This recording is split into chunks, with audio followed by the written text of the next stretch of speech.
இன்னும் 2 மாசத்துல அந்த தீர்ப்பானை வந்து அவங்க வந்து ரீமார்க் பண்ணிட்டாங்கன்னா நாங்க உள்ள இங்க வந்துருவோம். உள்ள வந்தோம்னா 32 கிராமத்துல தாத்தா என்ன பண்ணாரோ செலவு பண்ணாரோ மக்களுக்கு, அது மாதிரி நாங்களும் செலவு பண்ண ரெடியா தான் இருக்கோம். அது மாதிரி இது இப்ப இருக்கவங்க வந்து கொஞ்சம் இது சரி. அதுக்கப்புறம் வந்து இந்த ஹிஸ்டரி எப்படின்னா, ஃபர்ஸ்ட் ஒய்ஃப் பேர் வந்து இந்திராணி. அவங்க பிறந்ததான் தேவர்.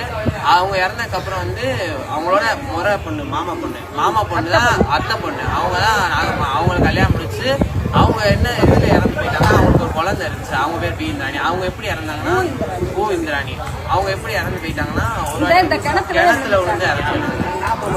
அந்த உக்கிரவாண்டி தேவர் வந்து நிறைய பொம்பளோட இருக்காரு பிடிக்காம அந்த கிணத்துல அந்த நாகம்மா வாரிசுலே நாங்க பூனா இந்திராணி. எங்கள்கிட்ட எல்லா சொத்தும் தீர்ப்பாயிருக்கையா. நாங்க வந்து உக்கிரவாண்டி தேவர் எப்படி இருந்தாரா நாட்டு மக்களுக்கு, அது மாதிரி நாங்கள் துணையா இருக்கோம். ஏழை மக்களுக்கெல்லாம் படிக்க வைப்போம். எல்லா காலேஜ் நிர்வாகம் எல்லாம் கொண்டு வந்து எல்லா